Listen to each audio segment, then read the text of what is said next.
Hi friends, this is Anthony Serna speaking to you from the Big Island of Hawaii. I'm in a high-carb raw vegan community, also known as an 80-10-10 community, named so as for Dr. Douglas Graham's book, The 80-10-10 Diet. 80% carbohydrates, 10% proteins, 10% fats, and from that you've got their YouTube channel, Food and Sport and so forth, and then other people that branched off. I've enjoyed today 2 liters of fresh pressed pineapple juice. I love very much, and I'll be drinking another 2 quarts, making it a gallon of pineapple juice I drank today. 4 pineapples from the Norwalk Juice Press. I've used the Norwalk Juice Press on my travels to help people with cancer, reverse their cancer, diabetes, hepatitis, gout, arthritis, different forms of heart disease, including stroke at one point. So anyway, to get off that and to go on to my transition here, I'm going to speak to you about something I've noticed more recently, and it's actually disturbing. I visited San Diego not very long ago, but I've seen that the more I've progressed removing that which distracts me, that obstructions, those toxicities and poisons, and it's very general to say that, but as my body's been getting healthier, I'm 41 years old now, and for the last 11 years I've been a vegan, and more recently I've been a raw vegan. Of course, as many raw vegans can probably admit, I've stumbled, and I'm back on track, fortunately, and I'm very happy that I've got a wonderful, beautiful community, as anyone will also realize in the vegan community, especially the raw vegan community. They'll definitely encourage, support, inspire, even kick your ass a little bit to get you back up to standard. And that's the whole point. We all deserve our birthright of great health and fitness and happiness and love and abundance. This idea of living in scarcity, people selling lotions, potions, oils, pills, supplements, B12, calcium, iron, you name it, it's all bullshit junk. And anything I've noticed when I put into my own body, it just obstructs me. And it's like we've become a gross imagination of creatures that are obsessed with constipating ourselves.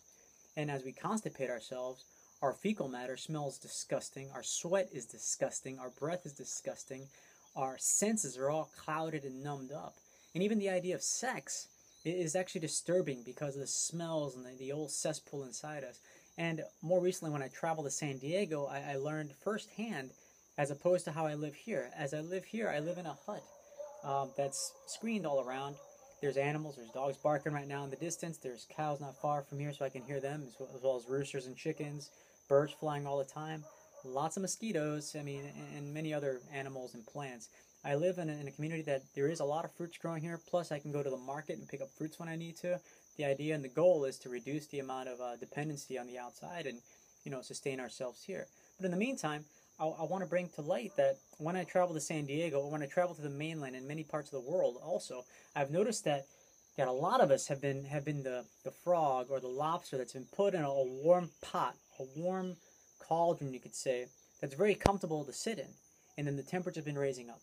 And what's been going on is I've noticed recently, oil spills, pollution in the air. When I traveled, I got really sick. Immediately healing flare-ups reacted, and I was sick for almost 2 weeks in San Diego, a little less than 2 weeks. But regardless of which, mucus and shivers and fever, and my body was just not at home there.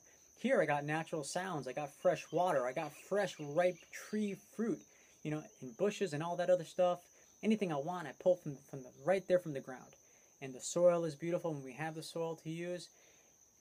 When we live in our homes, we're distracted. We look for distractions. We look for things to numb us, to distract us from the poison all around us, whether it be sound of the street, of the highway, of cars driving near you, airplanes flying overhead.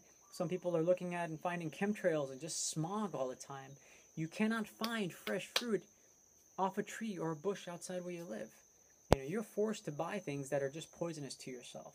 So think about that and look for ways, including planting seeds, ripping your lawn and make some food on your lawn. Encourage your community to plant, to get some part of land and start using that land for a source of food. And you'll find out that when you start doing that, there's a great sense of gratitude.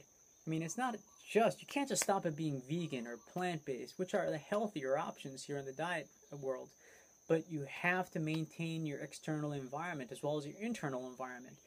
And when I saw that happening, I saw great health, I saw great gratitude and abundance, and I could share it. And I wish that for you as well. Thank you very much. Aloha.